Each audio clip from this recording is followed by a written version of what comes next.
Bueno, Jairo, ¿cuál es su experiencia hoy en este conversatorio en el marco del Observatorio de la Paz de la Universidad Libre? Bueno, hoy estábamos hablando sobre el fenómeno paramilitar, sobre las continuidades que tiene hoy en el territorio. Han venido siendo asesinados cientos de líderes sociales y estos asesinatos aparecen después de panfletos que son firmados por Autodefensas Unidas de Colombia, Autodefensas Gaitanistas, grupos como los Urabeños, Clan del Golfo. Entonces hay una pregunta sobre la rearticulación del fenómeno paramilitar, sobre todo en esos territorios, y cuáles son las posibilidades de que se vuelva a construir algo como lo que padecimos durante la década de los 90 en Colombia, que fue la unificación de ese fenómeno paramilitar a partir de diferentes grupos regionales que construyeron un proyecto político paramilitar que se conoció como las Autodefensas Unidas de Colombia, en cabeza de un hombre como Carlos Castaño, que en las cifras sobre el conflicto tienen la mayor cifra de torturas y masacres a la población civil. Y es una preocupación fuertísima porque es una de las amenazas más latentes frente no solo al proceso de paz con las FARC, sino a la posibilidad de una paz estable y duradera. Entonces hoy nos hicimos esas preguntas, tuvimos diferentes respuestas frente a eso, pero una coincidencia, y es que es necesario hacer un pacto político nacional donde participe toda la sociedad colombiana y sobre todo esos colombianos que viven en los territorios más alejados, para que nunca más se introduzcan las armas en la política, para que no se permita que nuevos grupos copen los territorios que dejan otros grupos como los grupos insurgentes que están dejando las armas, y que en vez de eso llegue la presencia del Estado, pero no solo con bota militar, sino con escuelas, con carreteras, con hospitales, con lo que es necesario para que se construya Estado social de derecho en el territorio. El gobierno,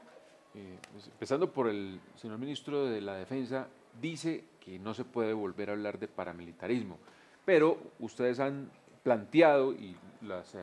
poblaciones plantean que en los territorios donde se fue las FARC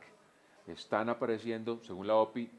30 grupos ya definidos, como usted lo mencionaba, Águilas Negras, Clan del Golfo, en fin. ¿Por qué el gobierno no quiere reconocer la presencia de estos grupos en esos territorios? ¿Y qué se debe hacer para que los reconozca y comience a incursionar en esos territorios como Estado? El gobierno lo que dice es que no se puede hablar de paramilitarismo porque no quiere darle estatus político a una serie de grupos que son dispersos entre sí y que tienen como objetivo principal objetivos económicos a través de economías ilegales, fundamentalmente el narcotráfico. Sin embargo, la gente en el territorio, cuando uno va a hablar allá con la gente en el territorio, le dicen, estos son los mismos, esta es la misma gente que hoy lidera estas llamadas bandas criminales o grupos usuarios del paramilitarismo, o como se les quiera llamar, pero es la misma gente que antes estuvo en los grupos paramilitares y lideró los grupos paramilitares que con connivencia del ejército colombiano se formaron en las regiones para combatir la insurgencia, pero que terminaron fue asesinando a las comunidades con la supuesta excusa de que colaboraban con la guerrilla. Eso ha sido parte de nuestra tragedia nacional y de la barbarie de la guerra. Entonces, esa es la excusa que tiene el gobierno colombiano, pero la realidad es que la gente es muy elocuente en decir, es la misma gente. Luego, habla de paramilitarismo. Pero independientemente de cómo se le llame, el gran peligro aquí es que se rearticule un proyecto político paramilitar que termine asesinando a la gente de las comunidades, que termine asesinando muchos de los liderazgos sociales y generando otra época de barbarie y de desplazamiento en el territorio, que no solamente silencie la oportunidad de paz de los colombianos, sino que nos vuelva a mantener anclados en el pasado del que estamos intentando salir. Por último, hablando de articulación política, ¿tienen ustedes conocimiento de articulación política propiamente dicha en algún territorio con alguno de estos grupos? Bueno, la ha existido históricamente. En este momento, como están las cosas, digamos, tan frías, es todavía muy difícil hablar de ese vínculo persistente, pero ya en la historia del país, durante las últimas décadas, el fenómeno paramilitar fue articulado con políticos regionales y tuvimos a la gata quien ponía a los políticos y los gobernadores y los alcaldes de la mayoría de Sucre, tuvimos los políticos del Urabá, tuvimos al mismo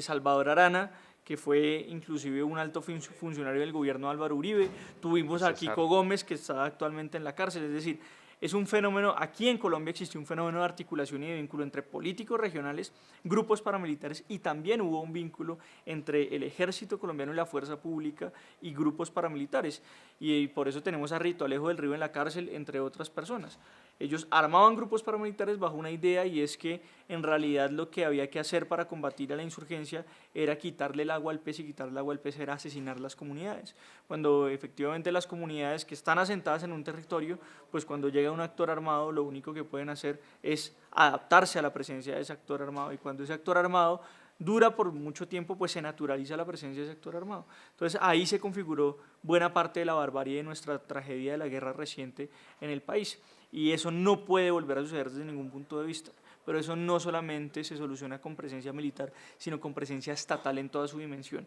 con presencia del Estado Social de Derecho, en justicia, ¿sí?, en escuelas, en hospitales, en carreteras, en posibilidades económicas, en empleo. Sin esto es muy difícil configurar el Estado Social de Derecho en Colombia.